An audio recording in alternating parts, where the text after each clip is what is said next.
official from Vizag. N. Mangarazu, official from Vizag. N. Mangarazu. T. Srinivasarao, official from Vizag.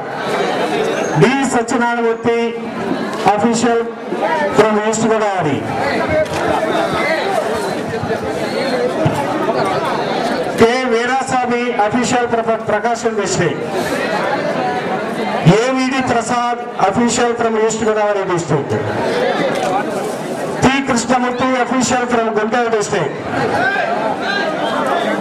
G. Kutumbarao, official from Guntur district. T.L. Naidu, official from West Godavari. T.L. Naidu, official from West Godavari. K.